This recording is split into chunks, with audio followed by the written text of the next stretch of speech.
All right, check it out. I got my guest for the day. Grab the microphone, do a mic check real quick. Yes, sir. Yeah, you know what I'm saying? So say your name, where you rap, what you do, son. What's going on, world? Maurice Paramore, a writer and director, filmmaker from, the South Jersey area. All right, true indeed.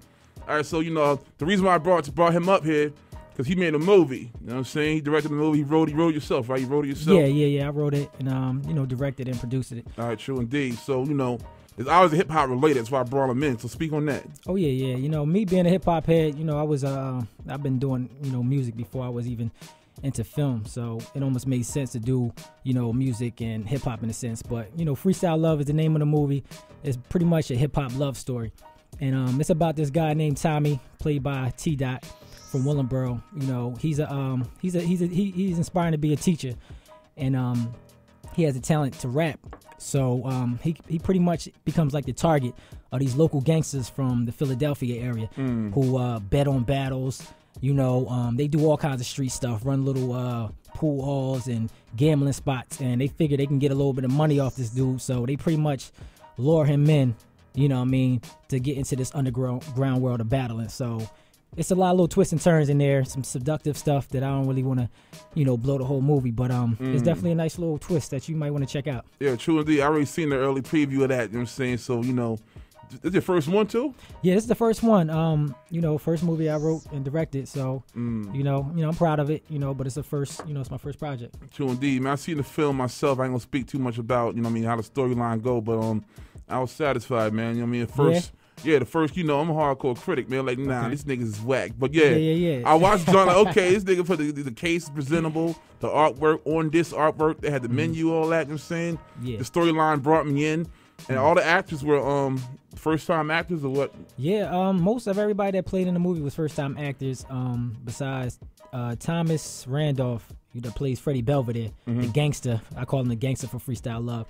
He's been in a couple little short films. 140%, nigga. Yeah. I mean, and he's went to California and did his thing out there a little bit and came back. You know what I mean? So this is pretty much this is everybody's big starring role. What I like to say, Indeed. So that's what that's about. Now, what inspired you to break forward? You know what I'm saying? To actually write a script and get the forward. There's not many black, young black brothers. You know what I'm saying? These days, really, creating like that. They want to wait till somebody else give them something first. Yeah. So what made you take the initiative and put one foot forward and do this? I always been into to movies. I always been, I always had a vision, for videos and films. And being an artist, I started out doing my own music videos just to promote my music. So once that kind of happened, it turned into a business. And next other people was liking my videos, so I started directing videos for them. But, that wasn't just enough because it's pretty much other people's visions. So I wanted to take the visions that I wanted and bring them to life. That's why I sat down and said, you know what, I'm gonna write my own story as opposed to directing somebody else's music, which is their own story. Now, as far as the actors selecting, how did the whole the process go as far as casting? I did a few casting calls, mainly for the actress. It's always hard to find females to get into parts. You might run into a bunch of females and they say they do this and that, and then when it comes down to it, you can't get with them. So that was the hardest thing. So I did a couple casting calls for that. The main person, T-Dot, that plays Tommy in the movie, he just had this image that I liked about him. He had this like schoolboyish look, kind of the way he dressed and all that. So I kind of had him, and he was an MC. So I took him. And Freddie, so he MC in real life. He's an MC in real life. Don't know. Okay. Shout out to our Frontline. He's an artist out there, that's produced by the big producer now, Cardiac. Yeah, Cardiac. So he's doing his thing. So I kind of took him because I knew him for music, and he had this image, So everybody else I kind of handpicked. Like Freddie Belvedere, I just knew he could kind of play this role. So I said, you know what? Let me just see if he can develop this role. And, a lot of people I just handpicked. And Andrew Banks, a.k.a. Steezo, he's from Jersey, but he resides in Delaware. He grew up battling. So I wanted him to be that MC from Philly that couldn't really nobody touch because he had this nasty, flow about him and real arrogant and real cocky. And that's what I wanted in that character. And he just brought it to life because it was kind of like it was something he did every day. So who's the man with you? Look like Face, man. What's up, man? Who your man with this is you, man? This is one of the last 5 main characters. Peace, you know what I mean? Face, aka Gardner P. You know what I mean? Representing Jersey. You know what I mean? New York, but he representing Jersey. And he played his part. He's Freddie Belvedere's right hand man. So I'm gonna let him give a little shout out to the world. Yeah, come to the mic. Say what you something, want, baby. man. Say something. What's good, world? Yeah, worldwide. We got Face here. Your Face, man. That body shot in the alley was serious, B. I see that rib shot. Like, oh, he folded his son. Hey, you know what I'm saying? Real though. You know what I mean? That was a real thing. I just told him to act natural. Yeah, I mean, word up, man. So, I mean, let me ask you a question. You know, we call you Face, or what's your government name? What do you want to go by? Everybody just call me G. G, all right, G, my G. You know what I'm saying? Look, how was pressure that the director here, Mr. Paramore, put on you during the filming? You know what I'm saying? Let's talk about that. We want to know about working with him, but also we want to know about, you know, the atmosphere of being an actor working with him on that side, too. Actually, the pressure didn't really come from Mr. Paramore. It really just came from this being my debut, you know, shot. So this being my first time and really excited about it kind of gave me goosebumps, you feel what I'm saying? Yeah. So I was nervous. I mean, there was a couple scenes that if people really pay attention, I was kind of like fidgety. But after a while, he made me feel comfortable, and the other actors helped me out. Because like Thomas, like he was saying, he's done this before, and he kind of coached me as well. So I did pretty good. Okay, that's true indeed. I mean, you didn't have to, you know, repeat on your parts, nothing like that? Every time, man. We do 10, 15, 20 takes, you know what I mean? Every maybe shot. More. So what can you tell, you know, up-and-coming writers and directors and even actors who look forward to doing what you're doing right now? What's their first step? What do they got to know? What do you want to tell them? You know, learn the craft. That's most important, man. I think everybody just wants to jump into everything. You know, first it was music. You know, it was certain people that was really doing it, and then everybody wanted to jump into it, and it kind of like polluted the game. And filmmaking is slowly getting like that because, you know, 10 years ago it was real hard to even make a film. You know, being shot on film now, they came out with a lot of equipment that kind of helped people out, which is good. But I would just tell people to learn the craft. You know, you don't have to go to school to do it, but you got to learn the craft. So, you know, that's reading, you know, filmmaking books, taking little classes here and there, and actually, you know, shooting. You know, I would say, you know, if you want to write every day. You know, even if it's only for an hour.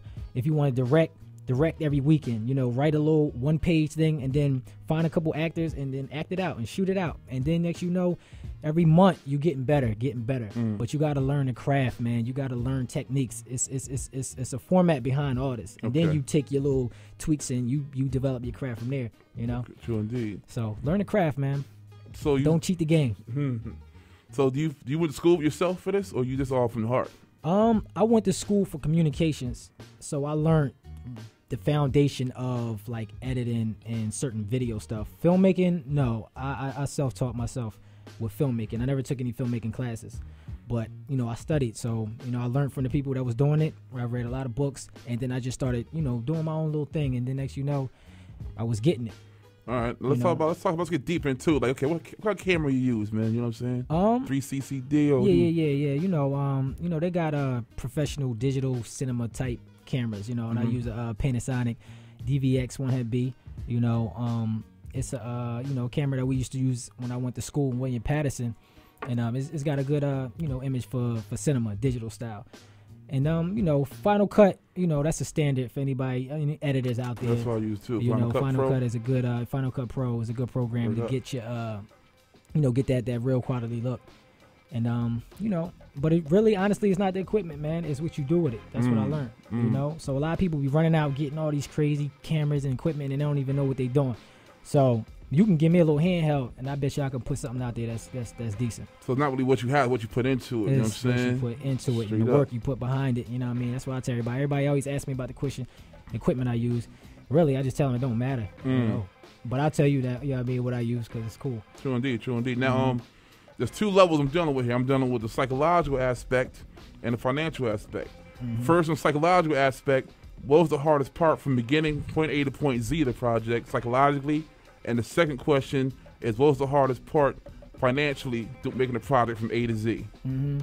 The hardest part of making a movie is getting everybody on the same page at the same time, because when you do a scene, it takes, about 5 to 8 people just to do it. So you got to get everybody at the same place at the same time. So scheduling is the biggest thing.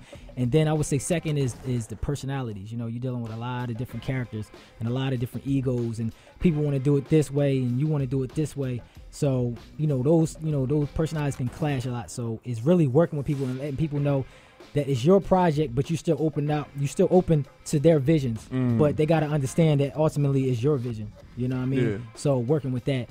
And, financially, it's really just having the right, the equipment. The thing that helped me out is I bought all my own equipment, years before I did this movie. So I had everything intact. I just needed actors and actresses to play that part. So, it takes, you just got to have the equipment. So you either rent it or you buy it. I decided to buy it. True indeed. Now, do you have you control your own budget, or do you have private investors? I control my own budget for this one. I didn't really reach out to too many people as far as financially, because I wanted to be on a tight budget, because I just wanted to be focused on the craft. I didn't want to have to worry about budgeting and worrying about somebody else's money. I just wanted to focus on the craft, put out a good quality project, and then deal with that stuff on the end. But ever since then, I had a lot of people that wants to, invest in next projects, put up some money. So that's what it's really all about. That's peace right there, no doubt. Some big money too, man. Some millionaires. You know what I mean? Hopefully they talk that right money. Now, I don't know if you noticed or not. A lot of times, some directors get stereotyped or categorized only an urban movie guy. You know what I mean? Yeah. So, where do you see yourself going in the future? Like, do you have a certain direction, or are you going like by feel, day by day? Yeah. Are you only urban, or you branch off with other stories and other markets? Yeah, man. Because I deal with so many different people. You know what I mean? So many different races. People don't understand. I think it almost made sense, even though Freestyle Love, in a small sense, is a stereotypical film of what black people would make. But it's not, because I am a hip hop head. I started off doing music, so it only made sense to do a movie on music first. But one of my best friends is a white boy, so I understand his stories, his life. So why wouldn't I dip and dap into all these other, type of stories? There's too many out there. So you might see me do some all black films, and then you mess around, see me do an all white film. You know what I mean? Or all Asian, or whatever. All Asian. You know what I mean? Because I'm going to China at the end of the month. I'm doing a documentary out there. So as I'm doing a documentary out there, I might write a whole new movie out there. Something with that culture and bring it back to the U.S. So. Nah, you probably never know what you're going to get from my next project. So don't think you're going to get another Freestyle Love. It's not going to happen. Yeah, Freestyle Love. That's Pete. Freestyle Love is Freestyle Love. You want Freestyle Love? What Jay-Z say? You want the first album, get the first album. Get the album. It's not going to be a Freestyle Love too, man. So anybody that appreciate that, I thank you. But y'all going to see something bigger and better than that. Niggas like, yo, son, the new Spike Lee and all that. You know what I'm saying? Damn, word. That's a compliment, man. Anytime you get your name put in categories like that, it's a blessing. That's peace. That's peace. So, here, man. Yeah. So, what's other names of other actors who didn't make it today? Definitely you want to keep a lookout for Thomas Goodwin. You know what I mean? Which is T. Dot. From Willenboro. He's a dope up and coming actor. Definitely look out for Dyra Guerra. She's the only actress in the movie Freestyle Love. Yeah. And she does a lot of plays. She does a lot of short films, and this was her first on role, but she could really act, you know what I mean? And she couldn't be here under certain circumstances, but she really does a thing. So watch out for her. What's her name again? Dyra Guerra. How you spell that? Daira, and then Guerra is Guerra. All right, because the thirsty niggas on the they like, Facebook yo, I gotta search. Look at her. Yeah, she a bad girl, on a quick too. site, nigga, you know what I'm saying? She fly. You know what I'm saying? So get the movie, yeah, B. She definitely brought a lot of eyes to the movie. You know what I mean? So she does her thing, though. Shout out to her. She does her thing. Now, anybody want to contact you, how to go about doing that, as far as business or networking, even just comments? Yeah, if you want to Twitter, I don't do Twitter too much, but Twitter, I'm there. So at Dreamboy Vision, you know what I mean? Definitely hit me up there. That's the name of my company, Dreamboy Vision Productions. So go to dreamboyvision.com. You can check out the trailer if you haven't seen it. You can check some of my videos out, and you can contact me personally, and my phone number is on the website. You can contact me directly. So go to dreamboyvision.com and stay, in tune with what we got going on. So that's the best place to reach me.